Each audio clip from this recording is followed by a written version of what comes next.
السلام عليكم ورحمة الله وبركاته. ازيكم يا شباب؟ عاملين ايه؟ يا رب تكونوا دايما بخير. انت دلوقتي خلاص هتبدأ تراجع المواد، بس قبل ما تراجع كل مادة عندك لازم تبقى عارف ازاي هتلم المادة دي خلال الشهر ده، ولازم تبقى عارف ايه اهم الاجزاء اللي تركز عليها. علشان كده في اجزاء في كل مادة لازم تلاقي حاطط عليها اسئلة كتير في امتحان اخر السنة، فلازم انت تبقى حافظ وعارف وفاهم الاجزاء دي كويس قوي علشان تقدر تجاوب على الاسئلة وتضمن اكبر قدر من الدرجات ان شاء الله في الامتحان. فالموضوع ده ان شاء الله هيبقى عليا، لان هعمل لك لكل ماده فيديو ازاي تراجع الماده دي وازاي تلمها في الشهر ده، وايه كمان اهم الاجزاء في كل ماده اللي بيركز عليها كتير قوي في الامتحان. والله بجد هتلاقي عليها اسئله كتير، يعني انا هقول لك في الماده دي الجزئيه دي هتلاقي عليها يجي 3 4 اسئله بس في الامتحان. لازم تبقى عارف الاجزاء دي قبل ما تبدا مراجعه علشان وانت بتراجع تركز عليها قوي. انا في الفيديو ده هقول لك ازاي تلم العربي، وايه اهم الاجزاء اللي تركز عليها وانت بتذاكر العربي، وكمان ازاي تحل القراءه المتحرره والنصوص المتحرره. فكمل معايا الفيديو للاخر عشان تعرف حل الاسئله دي كلها. بس قبل ما نبدا الفيديو عايز اطلب من اخواتي وحبايبي طلب. عايز من كل واحد بيسمعني دلوقتي يعمل شير للفيديو على اي جروب تعليمي هو موجود فيه، او شير للفيديو مع اصحابه، لان بدعمكم انتوا ان شاء الله هنوصل ل1000 مشترك والاسره بتاعتنا هتكبر. فيا ريت اي حد بيتفرج دلوقتي عليا يعمل شير للفيديو، ما تبخلش علينا بشير علشان نوصل الفيديو ده لاكبر عدد من الطلاب. تعالى دلوقتي اقول لك ازاي تلم العربي، وايه اهم الاجزاء اللي تركز عليها، وازاي تحل القراءه المتحرره والنصوص المتحرره. يلا بينا. اول حاجه، العربي فروعه كتيره، عندك نحو وبلاغه وادب وقراءه متحرره ونصوص متحرره والقصه. تعالى نبدا فرع فرع. اول حاجه عندك النحو. النحو ده بيبقى من اكتر الفروع اللي انت بتبقى داخل الامتحان ضامنها، لان النحو عباره عن دروس انت بتبقى مذاكر الدروس دي وحالل عليها، وبتلاقي الاسئله منه في الامتحان زي ما حالل طول السنه. بس بقى النحو ده لازم تبقى داخل حافظ كل القواعد اللي عندك في الدروس وحالل عليها كمان. طب هتقولي دلوقتي انا مسقط مني وحده نحو او وحدتين، ايه العمل دلوقتي؟ انسب حاجه تعملها دلوقتي اللي انت تسمع الوحده اللي انت مراكمها ديت من فيديوهات المراجعه النهائيه بتاعه السنه اللي فاتت. بجد الفيديو لو جبت فيديو مراجعه نهائيه للوحده دي للسنه اللي فاتت، الوحده كلها في فيديو، هتقدر تلم الوحده دي. فده انسب حل دلوقتي للمراكم اي حاجه في النحو.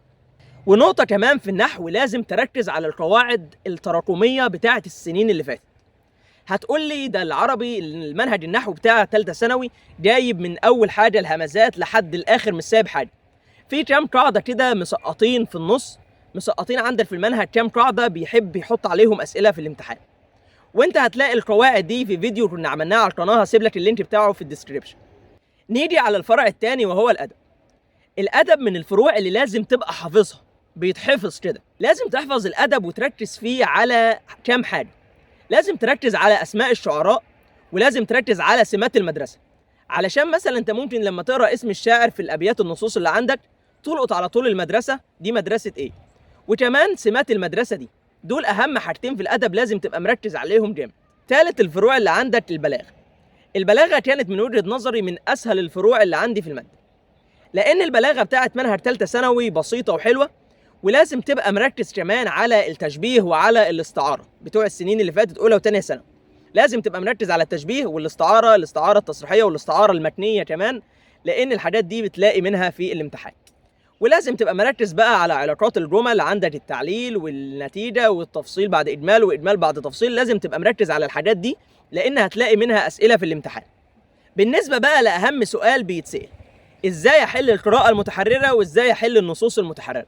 تعال اقول لك ازاي تحل القراءه والنصوص المتحرره. اول حاجه قطعه القراءه، انت لازم تتعود الاول دلوقتي على حل قطع قراءه كتير ونصوص كتير، لان انت لو دخلت الامتحان ما حلتش قراءه متحرره او نصوص متحرره، فصدقني في الامتحان هتفقد عليها درجات كتير، لان القراءه المتحرره والنصوص المتحرره تقريبا نص الامتحان، نص درجات الامتحان على القراءه والنصوص.